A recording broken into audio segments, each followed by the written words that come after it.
दोस्तों इस वीडियो में फिर मैं आपके लिए कुछ खास प्रश्नों के लेकर आया हूं जो आपके बिहार एसटीईटी के लिए बहुत ही इम्पोर्टेंट है। दोस्तों इस वीडियो में हम लोग कुछ अपने टेक्स्ट बुक के क्वेश्चन का भी डिस्कशन करेंगे जो आपके लिए बहुत ही हेल्पफुल रहेगा। तो चलिए दोस्तों वीडियो को शुरू करते हैं और जो भी आपके लिए इम्पोर्टेंट पॉइंट है उसका डिस्कशन करते हैं। तो चलिए दोस्त, आपका पहला क्वेश्चन है कि the redness of fire appears dash dash to the poet. तो दोस्तों सबसे पहले जानते हैं कि यह किस चैप्टर का है। तो इस चैप्टर का नाम है दोस्तों फायर हाइम्न, जिसके रचनाकार है केकियन दारूवाला। तो दोस्तों इसमें एक लाइन आता है कि I saw the embers losing their cruel redness to the grace a that swallows all half cooked limbs. तो वहां पे लेखक देखते हैं क्रूएल रेडनेस को, याद रखिएगा क्रूएल रेडनेस मतलब एक क्रूर लालिमा को। जैसे रेड एम्बर्स में से दोस्तों क्या होता है, एम्बर्स में से अंगारे, जैसे जो अग्नि जलता है, जैसे आप गैठी का आग देखे होंगे या कोयला का, तो जो उसमें सबसे रेड होता है बीच का भाग जो एकदम तप जाता है उसे बोलते हैं रेडनेस। और लेखक उसी को देखते हैं। तो दोस्तों यहाँ पे हम कहेंगे सी बी, पहले क्वेश्चन का जो करेक्ट आंसर होगा दोस्तों वो होगा आपका बी। तो याद रखिएगा चैप्टर का नाम द फायर हाइम्न के रचनाकार है केकियन दारूवाला। और दोस्तों केकियन दारूवाला जो होते हैं एक जेरोस्ट्रियन धर्म के होते हैं। जेरोस्ट्रियन को आप पारसी भी बोल सकते हैं। और जेरोस्ट्रियन तथा या पारसी धर्म के लोग अग्नि को अपना पवित्र देवता मानते हैं। तो चलिए दोस्तों आगे बढ़ते हैं। अगला क्वेश्चन है कि Mekabiti is called a dash dash quiet. तो मेकाबिटी को हम क्या बोलेंगे? ऑप्शन है मिस्ट्री, केमिस्ट्री, मिल्ड या टीमिड। दोस्तों Mekabiti is called a mystery cat. Mekabiti को लेखक ने एक मिस्ट्री कैट बोला है। इसे एक और नाम बोलता है हिडन पा या नेपोलियन ऑफ क्राइम। तो याद रखिएगा मेकाबिटी के लिए जो नाम आपको बता रहे हैं दोस्तों एकदम कंप्लीट प्रिपरेशन होगा आपका, अच्छा से देखिएगा, अच्छा से सुनिएगा। तो मेकाबिटी को लेखक कहते हैं hidden paw, mystery cat, Napoleon of crime. तो दोस्तों ये जो मेकाबिटी है इस चैप्टर का नाम है मेकाबिटी द मिस्ट्री कैस्ट और इसके जो रचनाकार है TS Eliot, Thomas Strange Eliot. तो दोस्तों इनके कुछ रचना भी हैं जो आपके टीएस इलियट साहब हैं, जैसे the vast plan, Ash Wednesday और 4 क्वार्टेट्स। इनको आप याद कर लीजिएगा, बहुत ही इंपॉर्टेंट होगा आपके लिए। तो चलिए दोस्तों आगे बढ़ते हैं। और आगे बढ़ने से पहले दोस्तों यदि आप चैनल पे नए हैं तो चैनल को सब्सक्राइब कर लीजिए। या चैनल आपके लिए बहुत ही हेल्पफुल साबित होगा यदि आप कंटिन्यू वीडियो को देखते हैं आपके बिहार एसटीईटी के लिए। तो चलिए दोस्तों आपका अगला सवाल है कि kids is dash dash a poet. Option है दोस्तों रोमांटिक, वार, मेटाफिजिकल और मेलानकोइक। तो दोस्तों आप जानते हैं कि जॉन किड्स एक रोमांटिक पोएट थे। कैसे पोएट थे? एक रोमांटिक पोएट थे। और दोस्तों बात करें हम रोमांटिक पोएट्री के फादर के रूप में, तो दोस्तों वो है आपके विलियम वर्ड्सवर्थ। तो विलियम वर्ड्सवर्थ को हम फादर ऑफ रोमांटिक पोएट्री बोलते हैं। और यदि कोई प्रश्न करे कि विलियम वर्ड्सवर्थ कैसे पोएट है, तो दोस्तों विलियम वर्ड्सवर्थ एक नेचर्स पोएट है और फादर ऑफ रोमांटिक पोएट्री। और जॉन किड्स कैसे पोएट है? तो दोस्तों जॉन किड्स आपके हैं रोमांटिक पोएट। तो दोस्तों जब भी वीडियो देखिए आप अपने पास एक नोटबुक, एक कलम रखिए। वीडियो के दौरान आपको जरूर ही कुछ ऐसा पॉइंट मिलेगा जो आपके लिए लिखने बहुत ही जरूरी होता है। दोस्तों यहाँ पे एक और वर्ड है आपका वार पोएट। तो दोस्तों वार पोएट आपके 12th के सिलेबस में जो फोकस किया गया है वो है आपके रूपर्ट ब्रूक। मेटाफिजिकल पोएट की बात करें तो दोस्तों मेटाफिजिकल पोएट है आपके जॉन डॉन। कौन है दोस्तों? John Donne. तो इस क्वेश्चन में आपको 4 प्रश्न का तैयारी होगा। पहला, रोमांटिक पोएट के रूप में किसे जानते हैं? तो जॉन किड्स, करेक्ट आंसर। लेकिन यहीं पे हम बात करते हैं दोस्त की फादर ऑफ रोमांटिक पोएट्री, तो विलियम वर्ड्सवर्थ।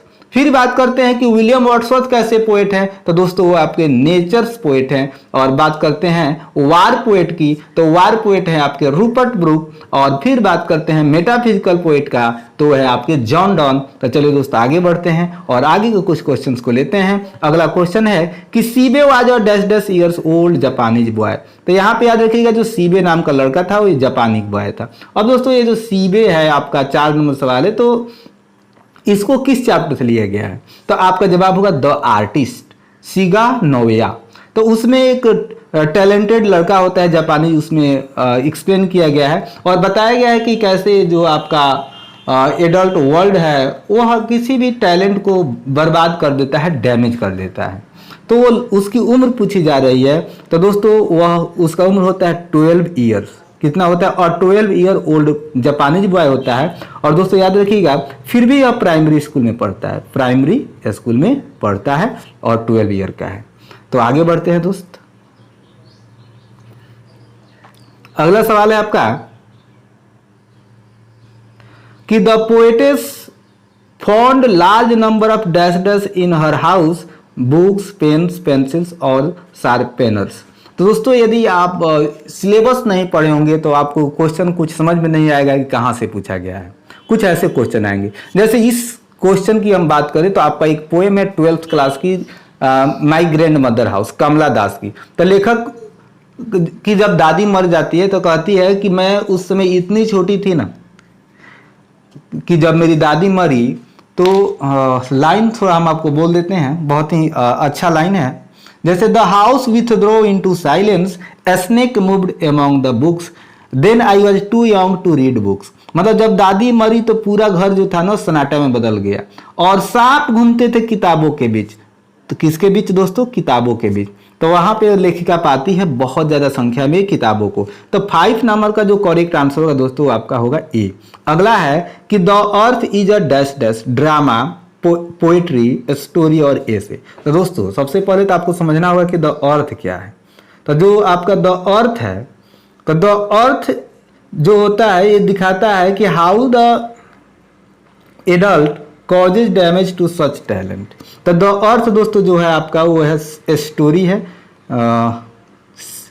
इसमें एक जॉनसन होता है, जॉनसन नाम का व्यक्ति होता है और वो अपने लड़के को रखता है, बेंजी उसका नाम होता है। तो याद रखिएगा कि the story very well depict the laziness of their parents. मतलब उसमें एक माता पिता के आलसीपन को दिखाता है और जो लड़का है उसके अंदर जो सेल्फीनेस है, स्वार्थपन है और धूर्तपन धीरे धीरे कैसे बढ़ता है उसको शो करता है। और अंत में दिखाता है कि कैसे एक लड़के ने अपने माता पिता को घर से बाहर कर दिया। तो पूरे एक फैमिली के बारे में कहानी है। तो दोस्तों याद रखिएगा द अर्थ एक स्टोरी है और इसके रचनाकार है एची बेट्स। तो चलिए दोस्त आगे बढ़ते हैं और आपका अगला सवाल है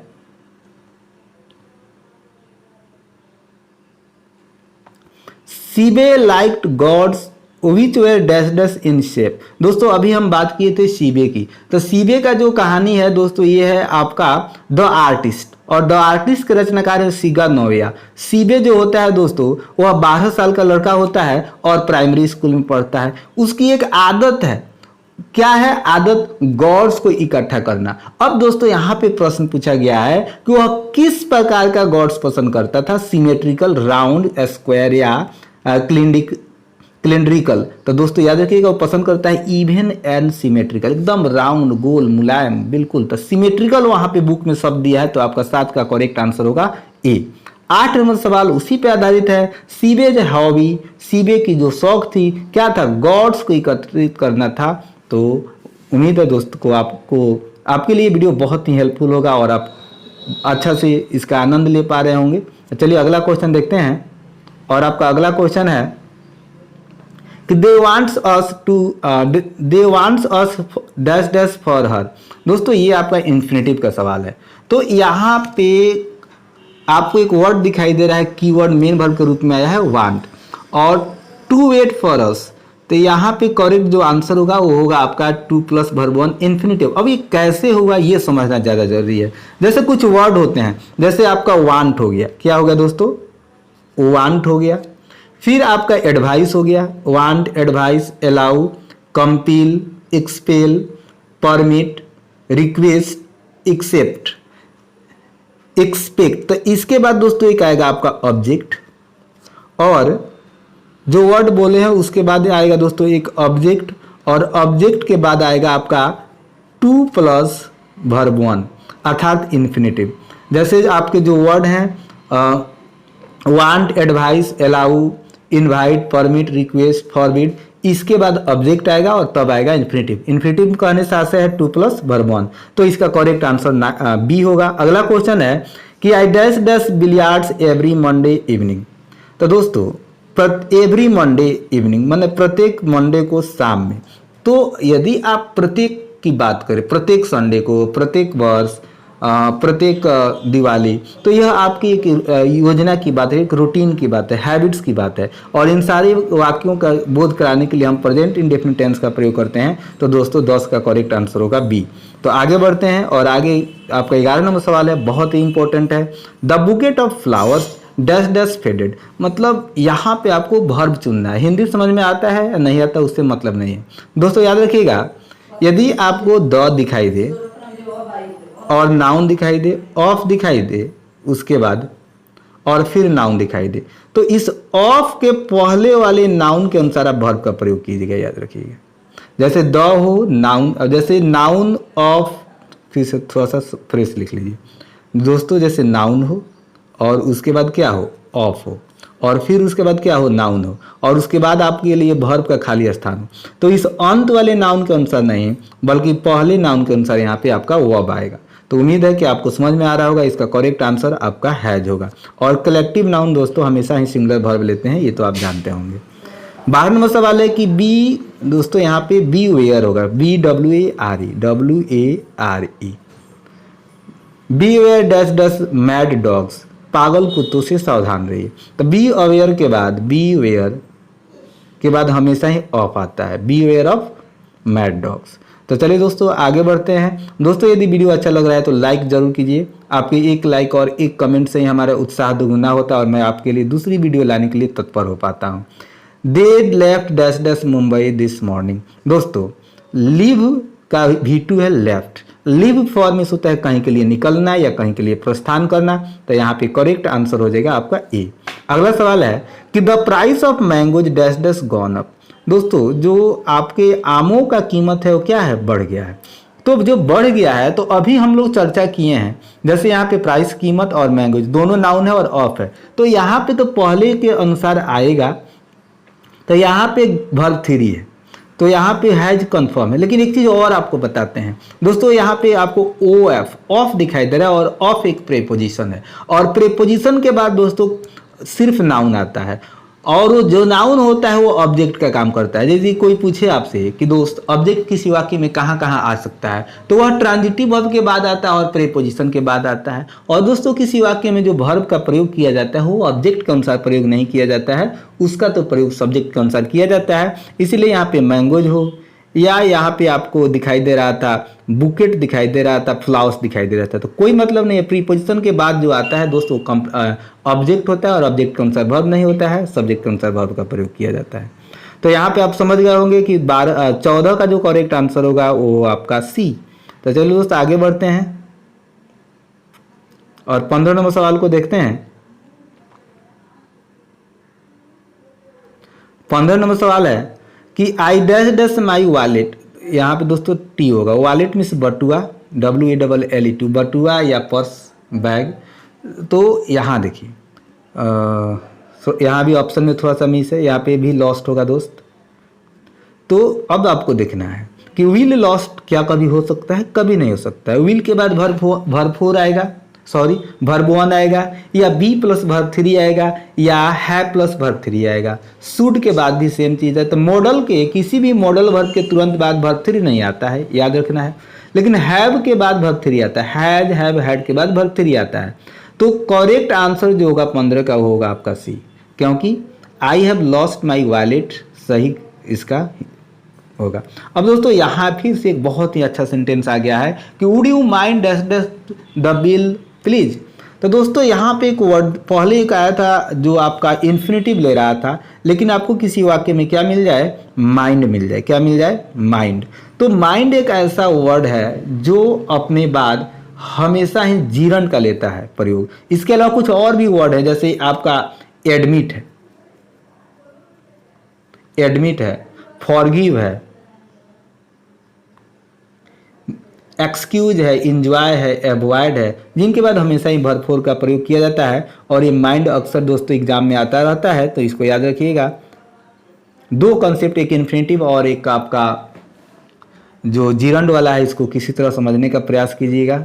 यदि कोई कन्फ्यूजन हो तो दोस्तों आप कमेंट कीजिएगा, इसके लिए हम स्पेशल वीडियो बना देंगे आपके लिए। चलिए अगला क्वेश्चन देखते हैं। चूज द करेक्ट सेंटेंस, एक सही वाक्य चुनना है। दोस्तों यहाँ पे देख रहे हैं कि सारी जगह अरबियन नाइट्स है, तो दोस्तों अरबियन नाइट्स एक किताब की नाम है, और किताब की नाम सिंगुलर हो या प्लूरल हो उसे हमेशा सिंगुलर के रूप में लेते हैं, तो उसके साथ सिंगुलर वर्ब आएगा, और कॉम्प्लीमेंट है तो सिंगुलर ही रहेगा, जो एडजेक्टिव है यहाँ पे है। तो यहाँ पे करेक्ट आंसर जो होगा दोस्तों आपका ए होगा। तो चलिए दोस्तों आगे बढ़ते हैं, 18 नंबर सवाल देखते हैं। और 18 नंबर सवाल जो आपका कह रहा है कि इसमें भी आपको दोस्तों एक करेक्ट आंसर चुनना है। और दोस्तों यहाँ पे एक कीवर्ड्स है ऑलरेडी। हर सेंटेंस में आपको एक कीवर्ड्स मिलता है जिससे आप सेंटेंस को करेक्ट कर सकते हैं। तो ऑलरेडी आ गया तो हमेशा बुझिएगा कि प्रेजेंट परफेक्ट टेंस है, और प्रेजेंट परफेक्ट टेंस के लिए हैज प्लस वर्ब 3 का होना आवश्यक है। और सिर्फ एक ही वाक्य में आपका ये दिखाई दे रहा है, हैव दिखाई दे रहा है, और वो है आपका एक करेक्ट आंसर होगा। They have already left for Kolkata, वो लोग पहले ही कोलकाता के लिए निकल चुके हैं। तो चलिए दोस्तों आगे बढ़ते हैं। और अगला क्वेश्चन है कि she says I shell help you. तो दोस्तों ये आपका एक सेंटेंस है जिसको इनडायरेक्ट स्पीच में चेंज करना है। तो इनडायरेक्ट स्पीच में चेंज करने के लिए कुछ रूल्स होते हैं। सबसे पहले रिपोर्टिंग वर्ब को हम बदलते हैं, लेकिन रिपोर्टिंग वर्ब का ऑब्जेक्ट नहीं हो तो हम दोस्त उस रिपोर्टिंग वर्ब को ज्यों का त्यों छोड़ देते हैं। तो सी सेज एक ही जगह पे है, ये आपका आंसर होगा सही। लेकिन चलिए और भी बातें करते हैं। फर्स्ट पर्सन दोस्तों बदलता है सब्जेक्ट के अनुसार, तो यहाँ पे आपको सी दिखाई दे रहा होगा, दिखाई दिया। अब आई के साथ शैल है, लेकिन आई के साथ शैल है, लेकिन सी के साथ आएगा विल। विल के बाद वर्ब वन। सही। रिपोर्टिंग वर्ब प्रेजेंट में तो इन्वर्टेड कॉमा के अंदर टेंस में कोई भी परिवर्तन नहीं होता है। सेकेंड पर्सन ऑब्जेक्ट के अनुसार, और ऑब्जेक्ट नहीं हो रिपोर्टिंग वर्ब का तो अपने से अंडरस्टूड कर लेते हैं फर्स्ट पर्सन या कोई भी पर्सन। जनरली दोस्त बेटर होता है कि आप फर्स्ट पर्सन अंडरस्टूड करें। तो 19 का करेक्ट आंसर बी हुआ। उम्मीद है कि आप समझ पा रहे होंगे इस कंसेप्ट को। कोई दिक्कत हो तो कमेंट जरूर कीजिएगा, अलग से वीडियो बनाने की हम प्रयास करेंगे। अगला क्वेश्चन है दोस्तों आपका। दोस्तों कोशिश कर रहे हैं कि आपको कम समय में ज़्यादा से ज़्यादा क्वेश्चन कवर करें और भी वीडियो अपलोड कर पाए। दोस्तों यदि आपको प्रॉब्लम हो तो आप वीडियो पॉज करके अच्छा से उसको देख लीजिएगा। She said that she was playing tennis. दोस्तों ये आपका डायरेक्ट स्पीच है। इनडायरेक्ट इसमें आपको चेंज करना है। ये डायरेक्ट, यहाँ पे डायरेक्ट इनडायरेक्ट का जो सवाल होता है नरेशन का, तो यहाँ पे देखिए इन्वर्टेड कोमा है और इसमें नहीं है, अर्थात इस सेंटेंस को आपको इन्वर्टेड कोमा में अलग करना है। जैसे यहाँ पे सी सेड है तो सी सेड रहेगा, सी सेड आपको चाहिए। देखिए किसमें सी सेड है, सी सेड सब में है। अब यहाँ पे वाज है तो प्रेजेंट का होता है पास्ट, तो अब देखिए सिंगुलर इज चाहिए और पहले ही सेंटेंस में आपको इज मिला और कहीं नहीं मिला, तो आपका करेक्ट सेंटेंस जो होगा दोस्तों ये होगा। अब देखिए समझिए, सैड सी को हम लिख सकते हैं सी सैड। अब इन्वर्टेड कोमा का हटाने के लिए हम लिखेंगे डैट, ठीक है। थर्ड पर्सन नहीं चेंज होता है, लिखेंगे सी, और इज को हम कर देंगे वाज, और बाकी सब कहानी सेम ही रहेगा आपका। आगे बढ़ते हैं और अगला क्वेश्चन है आपका, the bell dash dash when we enter the cash. तो जब हम लोग कैश पे इंटर किए तो घंटी बज चुकी थी। यहाँ पे दो काम है, तो एक काम जो पहले समाप्त हुआ उसके लिए आपका आएगा हैड रंग, ठीक है दोस्तों। यहाँ पे हैड रिंगिंग हो नहीं सकता है, विल रिंग होगा नहीं, पास्ट का है, तो इसलिए हमारे सारे ऑप्शन खत्म हो जाएंगे। तो दोस्तों ये आप ऑप्शन को भी एलिमिनेट कर सकते हैं। दोस्तों यहाँ पे व्हाट और एडजेक्टिव के बीच आर्टिकल ए आता है, what a beautiful scenery it is. तो करेक्ट आंसर होगा 22 का बी। अगला क्वेश्चन है कि Ram has painted the wall. इसको दोस्तों पैसिव में चेंज करना है। तो क्या पेंट किया गया, सबसे पहले आपको ऑब्जेक्ट ढूंढना होता है, वर्ब से पूछते हैं तो मिलेगा वाल, दीवाल। तो दीवाल को हम लाएंगे सब्जेक्ट के स्थान पे। देखिए यहाँ पे सब जगह दिखाई दे रहा है दीवाल, लेकिन अब यहाँ पे हैज है, तो याद रखिएगा हैज हो या हैव हो तो हम बीन प्लस वर्ब 3 में चेंज कर देते हैं। तो अब आपको हैज के बाद बीन चाहिए और पेंटेड तो वर्ब 3 है। अब देखिए हैज के बाद बीन कहाँ है, तो यहाँ पे देखिए नहीं है, तो ये आपका नहीं होगा। यहाँ पे मे है, ये भी नहीं होगा। यहाँ पे हैज के बाद बीन है और पेंटेड भी है, और बाई राम चेंज हो गया, ये आपका सी होगा। देखिए दोस्तों यहाँ भी नहीं है। तो आप बिल्कुल 2 से 3 सेकंड में वॉइस और नरेशन के सवाल हल कर सकते हैं, यदि अच्छा से आप उसका तैयारी किए हैं तो चलिए दोस्त आगे बढ़ते हैं और अगले सवाल को लेते हैं। आपका जो अगला सवाल है बहुत ही अच्छा सवाल है। The animal should be loved. दोस्तों ये आपका पैसिव बना हुआ है, इसको एक्टिव में चेंज करना। दोस्तों हम शुड बी का प्रयोग कब करते हैं? जब आपका कोई इंपरेटिव सेंटेंस हो और उससे क्या हो, उससे सलाह का बोध हो, सजेशन का बोध हो, न कि कमांड या ऑर्डर का। तो जब सलाह का बोध होता है तो हम शुड बी से बनाते हैं और वो वर्ब वन से शुरू होता है। तो इसको हमें एक्टिव में लिखना है तो सबसे पहले हम बी को काटेंगे और वर्ब वन में चेंज करेंगे, तो ये आपका हो जाएगा लव। अब शुड बी खत्म तो लव द एनिमल्स लिख देंगे तो आपका आंसर मिल जाएगा। और दोस्तों करेक्ट जो आंसर होगा ये होगा लव द एनिमल्स। 25 नंबर सवाल है कि we dash dash going home. दोस्तों यहाँ पे एक फुल स्टॉप रहेगा, we dash dash going home now. तो दोस्तों अब हम कोई काम कर रहे हैं, अभी वर्तमान में जारी हो, जैसे आप वीडियो देख रहे हैं, आप बैठे हैं, मैं बोल रहा हूँ, ये सब कंटिन्यूअस टेंस है। तो we are going home now, correct answer होगा ए। आगे बढ़ते हैं दोस्तों। अगला जो सवाल है आपका, कीप क्वाइट, चुप रहो, शांत रहो। We are dash dash to the music, हम लोग म्यूजिक क्या कर रहे हैं, सुन रहे हैं। काम जारी है, कंटिन्यू है, आंसर होगा ये correct listening. Many were called, बहुत से लोगों को बुलाया गया, फ्यू वेयर चूजन, लेकिन कुछ ही लोगों को चूज किया गया। अर्थात यहाँ पे एक कंजंक्शन चाहिए जो जोड़ेगा, बताएगा, जैसे विपरीत बात को बताएगा। बुलाया तो गया बहुत लोगों को लेकिन जोड़ा गया, चुना गया बहुत कम लोगों को। Many were called but few were chosen, तो यहाँ पे करेक्ट आंसर दोस्तों होगा आपका बी। उम्मीद है इसका बी करेक्ट आंसर होगा। तो यहाँ आपके लिए कुछ सवाल थे जो आपको बहुत ही अच्छा लगा होगा, आपके लिए हेल्पफुल होगा। तो दोस्त वीडियो को लाइक कीजिए और ज़्यादा से ज़्यादा शेयर कीजिए। चैनल पे नए हैं और अभी तक चैनल को सब्सक्राइब नहीं किए हैं तो सब्सक्राइब कीजिए। वीडियो अंत तक देखने के लिए आप सभी का शुक्रिया। थैंक यू दोस्तों, हैव अ नाइस डे।